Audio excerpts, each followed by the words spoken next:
Good morning friends. आज मैं आप लोगों के लिए एक नया वीडियो लाया हूँ। आज मैं पढ़ाने वाला हूँ आपको इज़राइल और गाज़ा विवाद। क्या है टॉपिक दोस्तों आज हमारा? इज़राइल गाज़ा पट्टी विवाद या फ़िलिस्तीन विवाद। क्या कहते हैं और इसको फ़िलिस्तीन विवाद भी कहते हैं दोस्तों। अब देखिए क्या है आखिर ये कब से स्टार्ट हुआ, क्या कारण है इसके, इज़राइल कब देश बना, यहूदी धर्म किस प्रकार से वहाँ पर आया। ठीक है, ये सारा आज मैं पढ़ाने वाला हूँ। अब देखिए स्टार्ट करते हैं हम टॉपिक हमारा गाज़ा पट्टी विवाद। अब देखिए टॉपिक स्टार्ट करने से पहले अगर आप चैनल पर नए हो तो चैनल को सब्सक्राइब करना ना भूलें, और वीडियो अच्छा लगे तो वीडियो को लाइक करना ना भूलें, और वीडियो को शेयर करना ना भूलें। अब देखिए दोस्तों स्टार्ट करते हैं आज का टॉपिक हमारा इज़राइल और गाज़ा पट्टी विवाद। अब देखिए सबसे पहले हम बात करते हैं इज़राइल की। अब इज़राइल में कौन सा धर्म है? तो इज़राइल में वर्तमान में यहूदी धर्म है। कौन सा धर्म है दोस्तों यहाँ पर? इज़राइल विश्व का एकमात्र यहूदी राष्ट्र है। और कौन सा धर्म है यहाँ पर? यहूदी धर्म है। इज़राइल विश्व का एकमात्र यहूदी राष्ट्र है। अब देखिए यहाँ पर यहूदी धर्म कब से है, किस प्रकार से इसका विकास हुआ, किस प्रकार से यहाँ पर इस्लाम धर्म का वर्चस्व बढ़ा, किस प्रकार से यहाँ पर ईसाई धर्म आया, और जेरूसलेम का क्या महत्व है। देखिए स्टार्ट करते हैं। तो यहूदी धर्म की बात करें तो यहूदी धर्म एक प्राचीन धर्म है। यहूदी धर्म विश्व के सबसे प्राचीन धर्मों में से एक धर्म है। विश्व के सभी प्राचीन धर्मों में से यहूदी धर्म भी एक सबसे प्राचीन धर्म है। अब देखिए यहूदी धर्म की बात करें तो किस प्रकार से इसका वर्चस्व इज़राइल से समाप्त होता है, ठीक है, और किस प्रकार से वहाँ पर इस्लाम और क्रिश्चियन धर्म का वर्चस्व स्टार्ट होता है। तो देखिए जो इज़राइल है यहाँ पर सबसे पहले कौन सा धर्म था? तो यहूदी धर्म था। अब देखिए यहाँ पर एक मंदिर बनाया गया था, ठीक है। सोलोमन शासक था। कौन सा शासक था? सुलेमान शासक था। सुलेमान शासक था जिसने कौन सा मंदिर बनाया? सोलोमन मंदिर बनाया था दोस्तों। यहाँ पर सोलोमन मंदिर बनाया था जो किस धर्म से संबंधित है? तो यहूदी धर्म से संबंधित था ये। अब देखिए फिर क्या होता है, सोलोमन शासक ने यहाँ पर सुलेमान शासक ने यहाँ पर सोलोमन मंदिर बनाया जो यहूदी धर्म से संबंधित था। अब देखिए क्या होता है, इस मंदिर पर धीरे धीरे इस क्षेत्र पर रोमन साम्राज्य का अधिपत्य हो जाता है। किसका अधिपत्य हो जाता है इस साम्राज्य पर? मतलब यह जो मंदिर वगैरह या जो क्षेत्र था उस पर रोमन साम्राज्य का अधिपत्य हो जाता है। तो रोमन का जो राजा था वो क्या करता है, इस मंदिर को तोड़वा देता है, सोलोमन मंदिर को नष्ट करवा देता है, ठीक है, और वहाँ पर चर्च बनवा देता है। क्या बनाता है वो? चर्च बना देता है। अब जो देखिए जो जेरूसलम है वहीं पर ये मंदिर था, सोलोमन मंदिर था, जिसे किसने बनाया था? तो सुलेमान शासक ने बनाया था जो इज़राइल का शासक था उस समय। अब इस क्षेत्र में धीरे धीरे यहूदियों का वर्चस्व समाप्त होता है और रोमन साम्राज्य का उदय होता है। तो ये रोमन साम्राज्य का अंग बन जाता है। जो रोमन का शासक था वो इस सोलोमन मंदिर को तोड़वा देता है। अब देखिए सोलोमन मंदिर कब बनाया गया था? तो सोलोमन मंदिर 1000 ईसा पूर्व बनाया गया था। सोलोमन मंदिर कब बनाया गया था दोस्तों? 1000 ईसा पूर्व बनाया गया था। आज से लगभग 3000 साल प्राचीन मंदिर था, इसे रोमन साम्राज्य के द्वारा नष्ट करवा दिया गया। अब देखिए यहाँ पर जो जेरूसलम है इसका महत्वपूर्ण स्थान है इतिहास में। जेरूसलम इज़राइल की राजधानी दोस्तों। क्या है? जेरूसलम इज़राइल की राजधानी है। अब देखिए इज़राइल की राजधानी तो है जेरूसलम। अब इज़राइल का जो जेरूसलम है इसका एक धार्मिक महत्व भी है। अब देखिए धार्मिक महत्व की बात करते हैं तो किस प्रकार से इसका धार्मिक महत्व है। जो इज़राइल की राजधानी जेरूसलम 3 धर्मों का एक महत्वपूर्ण धार्मिक केंद्र है। अब देखिए कौन कौन से 3 धर्म हैं यहाँ पर? तो तीन धर्म है यहाँ पर। यहूदी धर्म का महत्वपूर्ण मंदिर है यहाँ पर, सोलोमन मंदिर था जिसे नष्ट करवा दिया गया। फिर जिसे रोमन साम्राज्य के शासकों ने नष्ट करवाया, रोमन साम्राज्य ने उस पर अधिपत्य कर लिया था। इसके बाद देखिए और ईसा मसीह की जन्मभूमि है यहाँ पर। ईसा मसीह का जन्म कहाँ हुआ था? तो जेरूसलम में जन्म हुआ है। तो ईसा मसीह की महत्वपूर्ण जन्मभूमि है। इसके बाद देखिए इस्लाम धर्म का भी ये महत्वपूर्ण केंद्र है। ईसा मसीह ने यहाँ पर पहली बार मतलब जो ईसा मसीह थे उन्हें कहाँ पर दफनाया गया था? तो जो मंदिर था सोलोमन मंदिर, ऐसा कहा जाता है कि सोलोमन मंदिर में उन्हें दफनाया गया था। कहाँ पर दफनाया गया था? उन्हें सोलोमन मंदिर में दफनाया गया था, और वहीं पर उनका उसी स्थान पर चर्च बना हुआ, ये बहुत बड़ा मंदिर था। तो वहाँ पर एक तो चर्च बना हुआ, सोलो मंदिर के जो परिसर था उसके अंदर क्या बना हुआ है, एक चर्च बना हुआ है और एक यहूदियों का प्रमुख एक वाल है, दीवार है वहाँ पर, ठीक है। इसके बाद देखिए जो इस्लाम धर्म है इसका भी यहाँ पर एक पत्थर है, जिसके अनुसार ऐसी मान्यता है कि पैगंबर साहब ने उस पत्थर से जंप लगाया था और अल्लाह से उन्होंने बात की थी यहाँ पर, ठीक है। तो ये ऐसा कहा जाता है कि जो पत्थर है उस पर ही इंसाफ होगा, ठीक। तो ये तीनों धर्म से महत्वपूर्ण संबंधित स्थल हैं। और देखिए अब जो मंदिर परिसर था उसमें आज क्या क्या है, तो एक दीवार जो यहूदी धर्म से संबंधित है। इसके बाद जो सोलोमन है, ये मंदिर जो परिसर में बहुत बड़ा मंदिर था। फिर ईसाई धर्म का एक चर्च है यहाँ पर और इस्लाम धर्म की एक मस्जिद है दोस्तों। तो इस प्रकार से जो जेरूसलम में तीनों धर्म का एक महत्वपूर्ण केंद्र बन गया। अब देखिए आगे बढ़ते हैं। तो 10वीं शताब्दी ईसा पूर्व का ये मंदिर है, सोलोमन मंदिर। अब देखिए आगे क्या होता है, धीरे धीरे आगे बात बढ़ती है। तो उस क्षेत्र पर रोमन साम्राज्य मतलब ईसाइयों का वर्चस्व स्थापित होता है। ईसाइयों के द्वारा यहूदियों के बहुत सारे मंदिर वगैरह नष्ट कर दिए जाते हैं और यहूदियों को इधर उधर दर दर भटकना पड़ता है। फिर ईसाइयों के बाद वहाँ पर देखिए ईसाइयों के बाद फिर क्या स्टार्ट होता है, धार्मिक युद्ध स्टार्ट होता है, जिन्हें हम क्रूसेड के युद्ध भी कहते हैं। धार्मिक युद्ध होते हैं। अब धार्मिक युद्ध में क्या होता है भैया, धार्मिक युद्ध किसके बीच होते हैं, तो इस्लाम और ईसाइयों के बीच होता है, अरब और ईसाइयों के बीच होता है। तो धार्मिक युद्ध में किसकी विजय होती है लास्ट में, धार्मिक युद्ध में इस्लाम की विजय होती है। किसकी विजय होती है दोस्तों, इस्लाम धर्म का वर्चस्व स्थापित होता है उस क्षेत्र में। और यहाँ पर ऑटोमन साम्राज्य की नींव रखी जाती है। कौन सा साम्राज्य आ जाता है, ऑटोमन साम्राज्य की नींव रखी जाती है। अब जब ऑटोमन साम्राज्य आया तो ये क्या करता है भैया, ये यहाँ पर जो देखिए सोलोमन मंदिर में जो ईसाइयों के द्वारा बनाया गया चर्च वो नष्ट कर देगा और मस्जिद स्थापित करेगा, ठीक है। अब देखिए ऑटोमन साम्राज्य का जो क्षेत्र था वो क्या था, फिलिस्तीन था। क्या था, फिलिस्तीन था। फिलिस्तीन मतलब उस समय इजराइल नहीं था, इजराइल नाम का कोई देश नहीं था उस समय। तो फिर किस क्षेत्र के किस नाम से जाना जाता था, वो फिलिस्तीन। अब देखिए ऑटोमन साम्राज्य एक बहुत बड़ा विस्तृत साम्राज्य था, उसी में फिलिस्तीन नामक एक जिला था, एक छोटा सा क्षेत्र था, ठीक है, जो फिलिस्तीन। अब देखिए इसके बाद फिलिस्तीन से कैसे इजराइल बनता है उस पर बात करते हैं।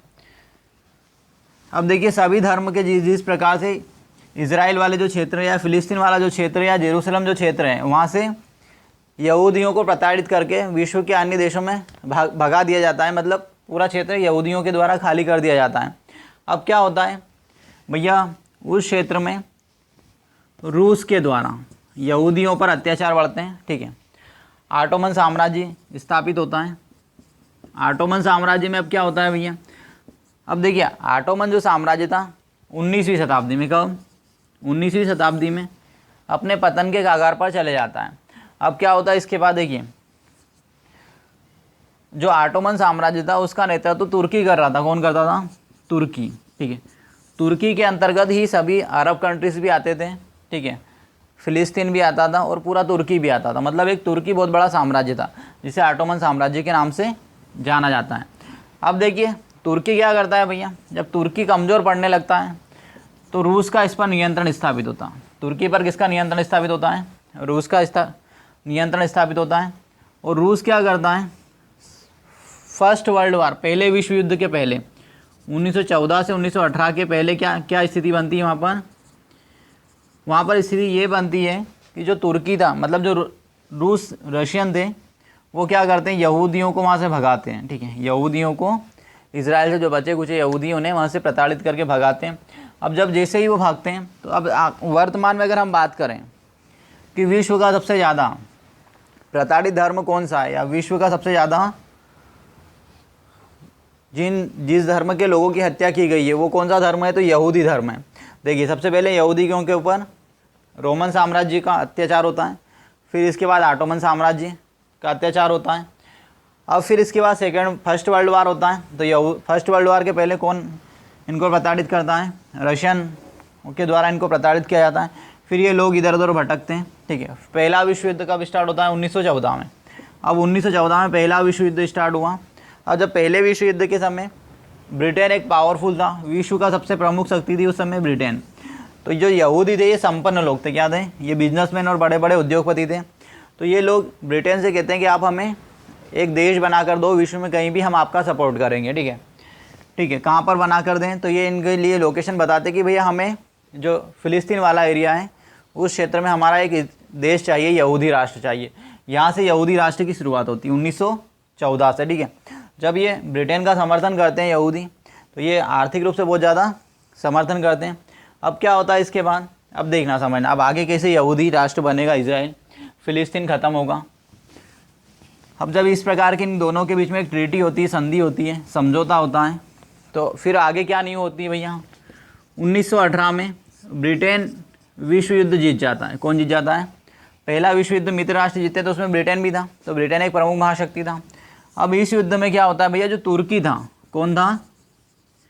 तुर्की किसकी ओर से लड़ रहा था? तो तुर्की यहाँ पर जर्मनी की ओर से लड़ रहा था। ठीक है, किसकी ओर से लड़ रहा था? जब तुर्की की पराजय हो जाती है और जर्मनी की पराजय हो जाती है, तो भैया जो तुर्की था, ठीक है, तो तुर्की के साम्राज्य को मित्र राष्ट्र क्या करते हैं, अपने अपने थोड़ा थोड़ा बांट लेते हैं इसको। ठीक है, तो भैया जो यूके था उसके पास क्या आता है, यूके के पास फ़िलिस्तीन वाला एरिया, फ़िलिस्तीन एरिया आता है कि इसको कौन नियंत्रण में रखेगा, तो यूके रखेगा। अब यूके ने क्या करा, फ़िलिस्तीन को अपने नियंत्रण में तो रखा। अब ये यहाँ पर यूके एक नीति चलता है कि भैया विश्व में जो यहूदी हैं उन्हें कहाँ लाकर बसाने लगता है, वो यहूदियों को फ़िलिस्तीन में लाकर बसाना स्टार्ट कर देता है। प्रथम विश्व युद्ध के बाद तो एक समय कुछ वर्षों के अंदर यहाँ पे 5 लाख लगभग यहूदी बस जाते हैं। अब देखिए फिर इसके बाद इधर जर्मनी में किसका उदय होता है, जर्मनी में हिटलर का उदय होता है। दोस्तों किसका उदय होता है, जर्मनी में हिटलर का उदय होता है। और हिटलर यहूदियों को क्या समझता है, हिटलर यहूदियों को यह मानता है कि भैया जर्मनी के प्रथम विश्व युद्ध में पराजय का मुख्य कारण यहूदी है, यहूदियों ने उनसे धोखा करा, इसके कारण जर्मनी की पराजय हुई, ऐसा हिटलर मानता है। जब हिटलर का उदय होता है जर्मनी में, जब 1933 में हिटलर शासक बन जाता है, कब बनता है, 1932 एंड 33 में। ठीक है, 1932-33 में जब हिटलर शासक बनता है, जब गद्दी पर बैठता है हिटलर, तो हिटलर क्या करता है भैया, यहूदियों का दमन स्टार्ट करता है और अपना सैन्य पावर बढ़ाना स्टार्ट करता है। अब देखिए क्या होता है, आगे बात चलती है, धीरे धीरे इसी प्रकार चलता रहता है। अब यहूदियों के साथ फिर क्या होता है भैया, जर्मनी में हिटलर यहूदियों को बहुत ज़्यादा प्रताड़ित करने लगता है। अब इसी समय 1939 में द्वितीय विश्व युद्ध स्टार्ट होता है। 1939 में क्या होता है दोस्तों, सेकेंड वर्ल्ड वार स्टार्ट हो गया। सेकेंड वर्ल्ड वार में क्या होता है भैया कि जर्मनी में जो हिटलर था वो यहूदियों को यातना शिविर में भेजता है और लगभग 80 लाख यहूदियों को मरवा देता है हिटलर। कितने यहूदियों को मरवा देता है हिटलर? लगभग 80 लाख यहूदियों को मार डालता है हिटलर। अब जब द्वितीय विश्व युद्ध का अंत होता है 1945 में, कब होता है, 1945 में, जब 1945 में द्वितीय विश्व युद्ध का अंत हुआ, तो उस समय क्या होता है, यहाँ पर जीत किसकी हो जाती है, ब्रिटेन की, फिर जर्मनी, ठीक है, और जर्मनी यहाँ पर भी हार जाता है। तो अब क्या होता है, जो फ़िलिस्तीन एरिया है उस पर किसका नियंत्रण है, यूके का नियंत्रण बना रहता है। अब यूके क्या चाहता है कि भैया यहूदियों को एक राष्ट्र दे दिया जाए। अब देखिए जब सेकेंड वर्ल्ड वार था उस समय यहूदियों ने ब्रिटेन का बहुत ज़्यादा आर्थिक रूप से सहयोग करा था द्वितीय विश्व युद्ध लड़ने के लिए, क्योंकि सबसे बड़ा साम्राज्य उस समय यूके का था, तो उसको सबसे ज़्यादा पैसों की आवश्यकता थी। और उसकी पैसों की आवश्यकता की पूर्ति किसने की थी, यहूदी, क्योंकि यहूदी बहुत ज़्यादा मेहनती लोग हैं और सबसे ज़्यादा व्यापारी है और सबसे ज़्यादा नोबल पुरस्कार पाने वाला धर्म है। ठीक है, तो यहूदी। अब क्या होता है, 1945 में द्वितीय विश्व युद्ध समाप्त हो जाता है और 1945 में ही क्या स्थापित होता है, यूएनओ स्थापित होता है दोस्तों। 1945 में किसकी स्थापना की गई, यूएनओ की स्थापना की गई, संयुक्त राष्ट्र संघ की स्थापना हुई। जब संयुक्त राष्ट्र संघ बनता है, अब देखिए यहाँ पर जो यूके था वही इजराइल बनाने के लिए एक प्रस्ताव रखता है कि भैया जो फ़िलिस्तीन है उस क्षेत्र को कुछ भागों में तोड़ दिया जाए और एक यहूदियों के लिए एक अलग राष्ट्र बना दिया जाए और फ़िलिस्तीनी जो अरब हैं उनके लिए एक अलग राष्ट्र बना दिया जाए। अब कहानी स्टार्ट होती है गाज़ा पट्टी वगैरह विवाद और फ़िलिस्तीन का डिवाइडेशन। अब देखिए फ़िलिस्तीन का किस प्रकार से डिवाइडेशन होता है। जब यूएनओ में ये प्रस्ताव लाया जाता है कि भैया जो फ़िलिस्तीन है इसे तोड़कर कुछ भाग इसराइलों मतलब यहूदियों को दे दिया जाए, तो 1948 में, कब, 1948 में एक प्रस्ताव पास होता है यूएनओ में। प्रस्ताव क्या है भैया, प्रस्ताव समझना। यूएनओ में यूएनओ कहता है, यूएनओ में जो प्रस्ताव पारित हुआ कि जो फ़िलिस्तीन है उसका 30%, कितना 30% क्षेत्र पर यहूदी एक राष्ट्र बना दिया जाए। कितने प्रतिशत पर? 30% पर। और 70% एरिया किसको दे दिया जाए भैया? 70% एरिया फ़िलिस्तीनियों को ही दिया जाए। देखिए 30% पर यहूदी राष्ट्र बना दिया जाए और 70% पर क्या बनाया जाए? फ़िलिस्तीन बनाया जाए। मतलब फ़िलिस्तीन के पास ही रहने दिया जाए, या अरब के जो अरब वालों के पास रहने दिया जाए। तो अब कहानी क्या होती है भैया? अब देखिए यहाँ पर समझना कि जो यहूदी है उनके पास तो कुछ भी नहीं है, 0% है, मतलब उनके पास तो कोई राष्ट्र नहीं है। जब उन्हें 30% एरिया मिल रहा है कोई सा, तो बड़े खुश हो जाते हैं और 30% स्वीकार कर लेते हैं। क्या करते हैं वो? स्वीकृति प्रदान कर देते हैं कि हाँ हमें मंजूर है, 30% एरिया लेने के लिए हम तैयार हैं। अब जो फ़िलिस्तीन के लोग थे वो क्या करते हैं? इस प्रस्ताव को ठुकरा देते हैं कि भैया हमारा देश है, वो तोड़ कैसे सकते हो आप, हमें तो हमारा पूरा फ़िलिस्तीन चाहिए। अब ये घटना होती है तो वो इस चीज़ का विरोध करते हैं। इधर यहूदियों ने यह प्रस्ताव स्वीकार कर लिया कि हाँ हमें चलेगा, 30% एरिया दे दीजिए आप फ़िलिस्तीन से। अब 30% एरिया दिया जाता है और फ़िलिस्तीन की जो नींव रखी जाती है, ठीक है, 1948 में 14 मई 1948 को फ़िलिस्तीन नामक एक देश, इज़राइल नामक एक देश बनता है फ़िलिस्तीन से अलग होकर, ठीक है। अभी 30% एरिया आया इसके पास फ़िलिस्तीन का कुल। अब जब फ़िलिस्तीन के लोगों ने क्या करा? इसका विरोध करा, ये प्रस्ताव मानने से मना कर दिया, तो युद्ध की स्थिति उत्पन्न हुई। अब युद्ध की स्थिति में क्या होता है देखिए, अब आगे समझना कैसे फ़िलिस्तीन समाप्त हो जाएगा ना। अब धीरे धीरे प्रोसेस चलती है, युद्ध स्टार्ट हो गया भैया। अब युद्ध में क्या होते हैं? एक तरफ हो जाते हैं अरब राष्ट्र। अरब राष्ट्र इजराइल के ऊपर अटैक कर देते हैं। किसके ऊपर? इजराइल के ऊपर अटैक करते हैं, ठीक है। इजराइल के ऊपर अटैक कौन करते हैं? अरब राष्ट्र। इसमें इराक रहता है आपका, सीरिया रहता है, जॉर्डन रहता है, मिस्र रहता है। ये सब किसके ऊपर अटैक करते हैं? इजराइल के ऊपर अटैक करते हैं। इस युद्ध में इजराइल क्या करता है? इनको सबको हरा देता है, ठीक है। केवल एक जॉर्डन ही जीत पाता है इस युद्ध में। पहली बार 1940 वाले युद्ध में जॉर्डन जीत जाता, तो जॉर्डन वेस्ट बैंक वाले क्षेत्र पर अधिकार कर लेता है, ठीक है। अब देखिए जो अरब कंट्री थी वो सब हार गए, ठीक है।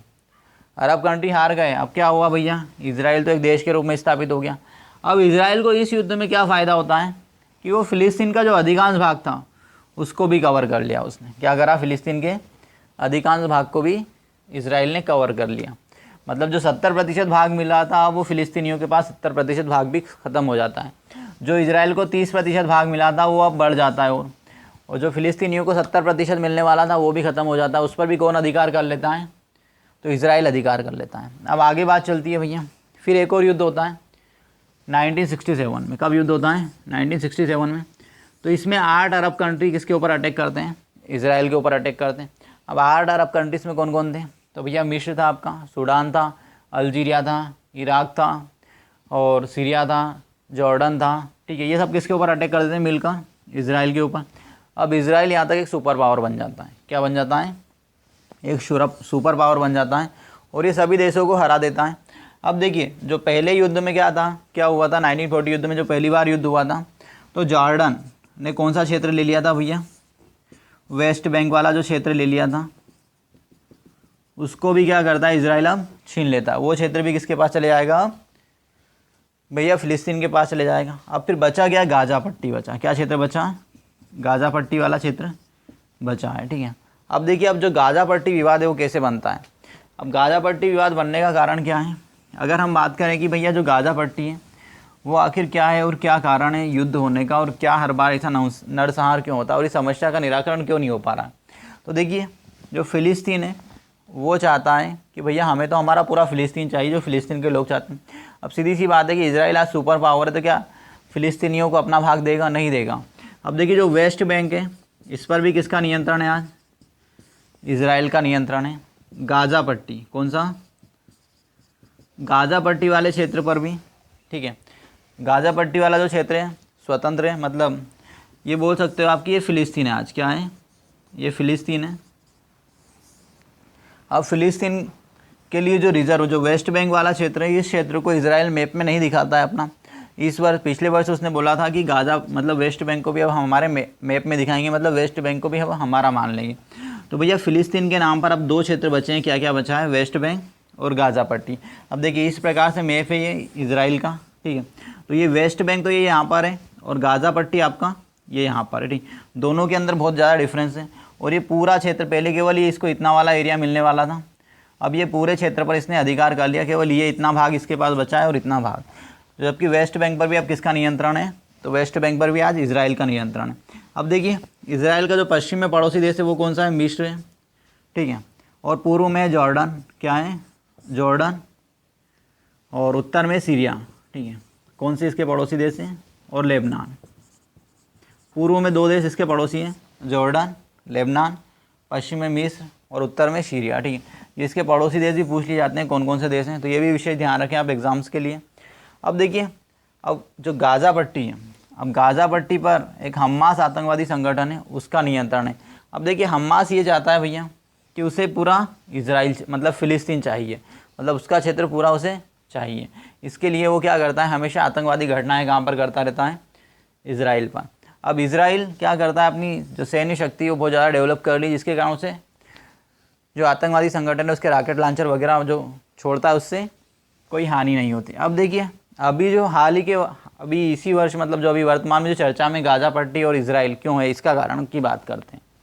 अब देखिए गाज़ा पट्टी क्या है भैया, तो फ़िलिस्तीनियों का क्षेत्र है, ठीक है। अब गाज़ा पट्टी में क्या हुआ, इजराइल ने यहाँ पर एक बहुत गुप्त योजना अपनी बनाई कि जो गाज़ा पट्टी से हर बार इजराइल के ऊपर अटैक होता है, तो भैया जो गाज़ा पट्टी में रहने वाले फ़िलिस्तीनी या हमास के जो आतंकवादी संगठन है, हमास जो आतंकवादी संगठन, उसने क्या करा है, भूमिगत टनल बना ली। क्या करा, भूमिगत ऐसी कई टनल बंकर से बना के रखे हैं पृथ्वी के अंदर, ठीक है। जो टनल बना के रखी है दोस्तों, इनमें क्या है कि ये ऊपर से तो ढके हुए हैं, ठीक है, ऊपर से पूरे क्या है कवर है, और अंदर ही अंदर बहुत सकरे हैं और कई किलोमीटर तक फैले हुए हैं, ठीक। तो अब देखिए इजराइल ने क्या करा यहाँ पर, इजराइल ये चाहता है कि भैया ये जो इसकी लाइफ लाइन है, मतलब जो ये टनल बना के रखे हैं, इन्हें नष्ट कर दे तो इजराइल का हमेशा के लिए जो अटैक होते हैं वो समाप्त हो जाएंगे। तो इजराइल ने क्या करा, इजराइल ने जो हमास आतंकवादी संगठन था उसको ऐसी न्यूज़ फैलाई कि इजराइल अटैक करने वाला है, किसके ऊपर, हमास के ऊपर। तो जो ये आतंकवादी संगठन है ये हर बार कहाँ पर शरण लेता है, तो ये चैम्बरों में शरण लेता है, ठीक है, किसमें, जो ये है ना। तो इसके लिए उसने मेट्रो प्लान चलाया, कौन सा, द मेट्रो प्लान चलाया, ताकि जो ये चैनल है इन्हें क्या बोलते हैं, मेट्रो कहते हैं, वो हमास के जो आतंकवादी वो इसके अंदर चले जाएं और वो इसके ऊपर क्या करें, अटैक करें, वो ये जो अंदर चैम्बर में जो आतंकवादी छुपे हैं वो सारे मारे जाएं। अब ऐसा हुआ कि भैया उसने यहाँ पर अटैक करा, कहाँ पर, द मेट्रो प्लान के दिन, तो उसके कई जो ये चैनल से नष्ट हो गए और कई आतंकवादी इसके अंदर दब गए। तो देखिए गाज़ा पट्टी और वेस्ट बैंक इजराइल फ़िलिस्तीन का भाग है और ये इजराइल है। अब ये दोनों के ऊपर युद्ध इसी के कारण होता है कि भैया जो ये फ़िलिस्तीनी ये चाह रहे हैं कि हमें हमारा कम से कम 70% भूभाग वापस मिल जाए। चलो पूरा फ़िलिस्तीन 100% तो नहीं बना पा रहे हो, तो आप 70% एरिया दे दो। अब इजराइल कोई 70% एरिया देने वाला है क्या, तो जो वेस्ट बैंक है, अब इजराइल तो ये चाह रहा है कि जो वेस्ट बैंक है उसे भी पूर्ण रूप से अपने पास ही रखे। अब तो उसने ये भी बता दिया कि अब उसे मैप में भी शो करेगा दोस्तों, ठीक है। और जो गाज़ा पट्टी है, तो गाज़ा पट्टी की भी जो आतंकवादी संगठन है और जो भी फ़िलिस्तीन के प्रधानमंत्री गाज़ा में ही रहते हैं, ऐसा कहा जाता है, ठीक है, मतलब वहीं रहते हैं। फ़िलिस्तीन के प्रधानमंत्री कहाँ रहते हैं, तो गाज़ा शहर में रहते हैं। अब गाज़ा शहर कुछ नहीं है, एक सकरी पट्टी है दोस्तों, ठीक है, तो गाज़ा पट्टी इसलिए उसका नाम है, ठीक। अब देखिए ये फ़िलिस्तीन, गाज़ा पट्टी और इजराइल विवाद हो गया कंप्लीट। अगर आपको ये वीडियो अच्छा लगा हो दोस्तों तो कमेंट करना ना भूलें, और मेरे चैनल पर नए हो तो चैनल को सब्सक्राइब करना ना भूलें और वीडियो को शेयर करना ना भूलें। Thank you.